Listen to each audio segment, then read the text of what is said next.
Hello, beautiful family. How are you all doing?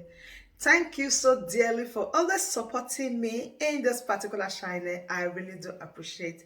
If today the first time you are coming across this channel or you are seeing my face for the first time, I still remain your one and only AGATHA Progress, bringing it to you live and direct.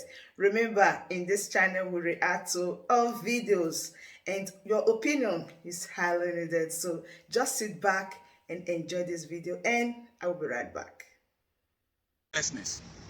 People want to achieve something, they are not able to achieve it, they are hopeless about it, and the resultant effect, it creates desperation.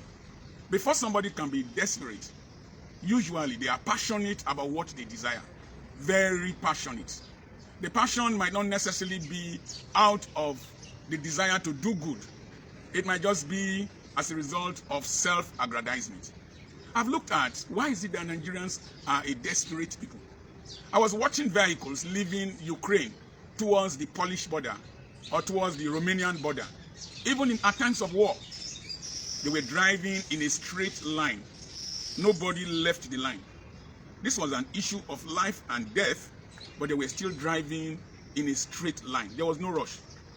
I recognized that at the train station that there was a large crowd and there was pushing and shoving, and the truth of the matter is that if that situation at the train station had happened at Ojuelegba, the number of people that would have died from the stampede would have been more than those killed by Russian bombs.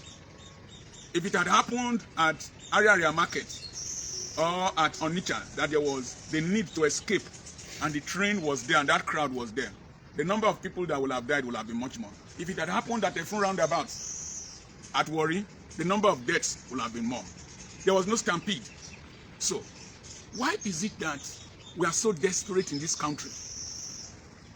I have been reflecting and I have been thinking backward. I suspect that it was a deliberate attempt from colonial times, even from pre-colonial times, to deliberately create scarcity, insufficiency, inadequacy, so that a privileged few can get allocations and resources and privileges, and then the other individuals who are not getting these resources and privileges will struggle to belong to that class.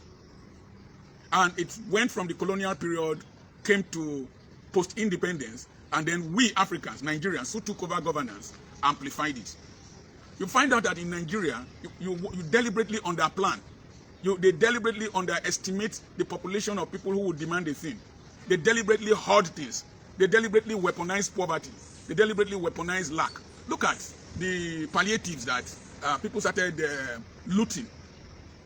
The materials were brought to be distributed during the the lockdown of COVID. Some people stocked them in their warehouses, in their homes, and the people were hungry. The people got to know about it. They came out and they reacted negatively and looted the warehouses. Until this weaponization of lack and deprivation is removed from this country, we will always act desperately, even when we leave the shores of this country. There was a young boy, that was fished out of the River Thames. I think they called him Adam because he didn't have an identity. He wore one colorful dress.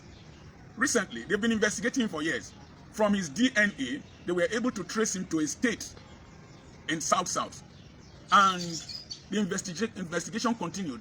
And they found out that Nigerians traffic children to Europe to use for rituals. So ritual killing did not start recently. This case I'm talking about has taken up to 10 years that it happened. The boy was in Nigeria. Some people from a particular state have a cartel in Europe, crossing Italy, Belgium, and the UK. They do human sacrifice.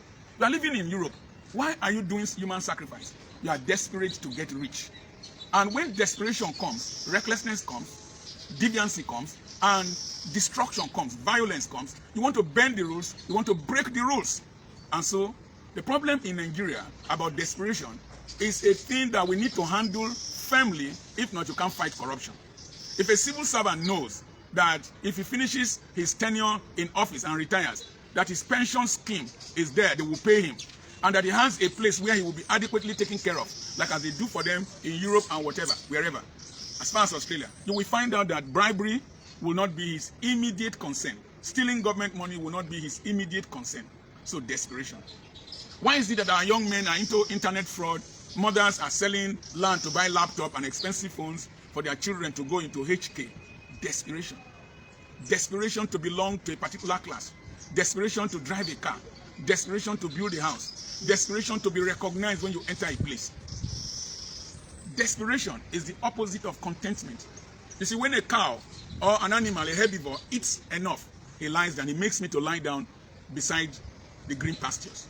Animals that are well fed don't wander. The reason cattle Fulanis are moving all over the place is desperation. Other cows are reared in ranches and they don't move up and down, and they produce more milk. The Australian cow, the Saudi Arabian cow, the Brazilian cow, the cows in Argentina produce up to 30 to 40 liters of milk daily. All these scruffy ones moving around with scruffy people all over Nigeria, they produce only 1 liter of milk daily. So, desperation. Desperation, you like a girl so much, and you are not making any headway in talking to her, in winning her consent, then you rape her. Rape is criminality, and it's as a result of desperation. The desperation in Nigeria, that's why people cheat in examinations, because we see certificate as the only way to attain recognition and employment in Nigeria. That's why young girls have sex with lecturers. That's why the lecturers have perfected it to sleep with people's daughters just to pass them. Desperation. Desperation is why we rig elections. You make the forms the forms they need to, the money they need to pay to collect forms to be so expensive.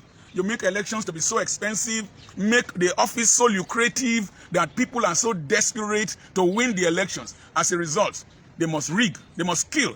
Oh, the desperation, sorry, they call me. Desperation, that's why people rig elections. That's why people kill to get office. There are many people where elections are properly done and where the people are not. Donald Trump was desperate to remain in office, and that's why you saw what happened in the Capitol Hill. So desperation will reduce the humanity, the divinity in you, and you start behaving like an animal. And sometimes it's deliberately weaponized. And you see, desperation comes because you feel you must have it. You have an entitlement mentality.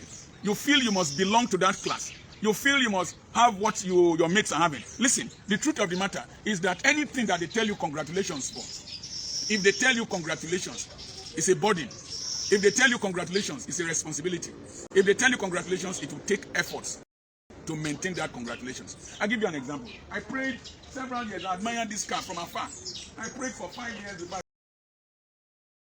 My word, that brings us to the end of this beautiful update. Do well to like this video, share and subscribe. The best thing for you to do is to join this family by smashing on that red subscribe button that says subscribe and turn on the bell icon for more latest updates. See you when I see you. From me to you, I say bye.